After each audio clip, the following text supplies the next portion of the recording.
What can I say about my friend Godfrey? Of course, I will miss him.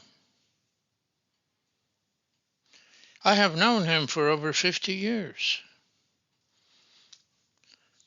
And in brief, he was a humanist, an idealist, and most of all, an optimist.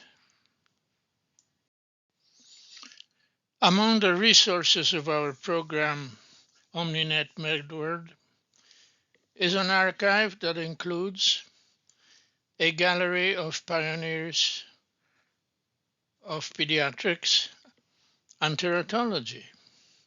From this archive, I selected a few photographs that are worth more than 1,000 words. Here are three conveying the humanism of Godfrey. Here he is, dreaming, and conveying his dreams with a smile. He also is conveying his idealism by stressing prevention, and his optimism by a firm belief that sooner or later folic acid fortification of nutrients would prevent most instances of spina bifida worldwide. And here he is for all of us to remember.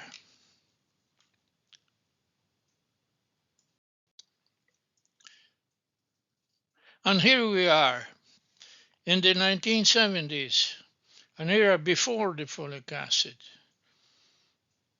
And here we are advocating in Alabama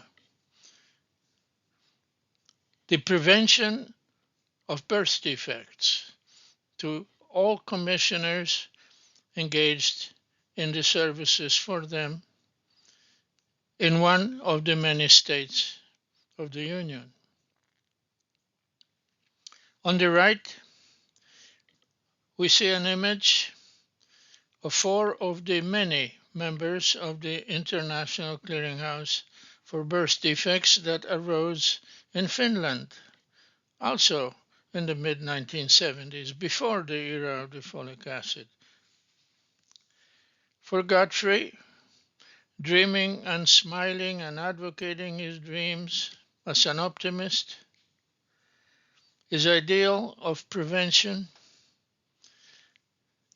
and his continuous advocacy denoting that get it done, it is possible, was an inexhaustible source of inspiration for others.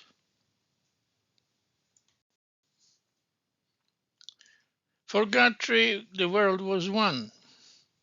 All children were one. Prevention was one. So he kept dreaming.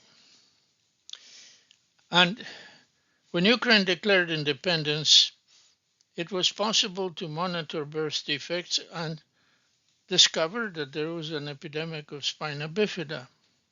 This attracted me and him, and here we are advocating in Ukraine. We are signing an agreement with UNICEF, signing an agreement with the USAID, promoting folic acid fortification of bread. Here he is holding a towel, a sacred symbol in Ukraine for freshly baked loaves of bread, a source of life. This was possible after the Congress appropriated funds, allocated the funds to USAID to administer. And there is Godfrey. He became the co-author of the first report of elevated population-based surveillance data showing elevation of spina bifida. And this is just the beginning of the next 25 years that I will leave others to allude to. And for now, I wish to say that the humanism, the idealism, and the optimism of Godfrey shall live in all of us, and I hope beyond our own lifetime.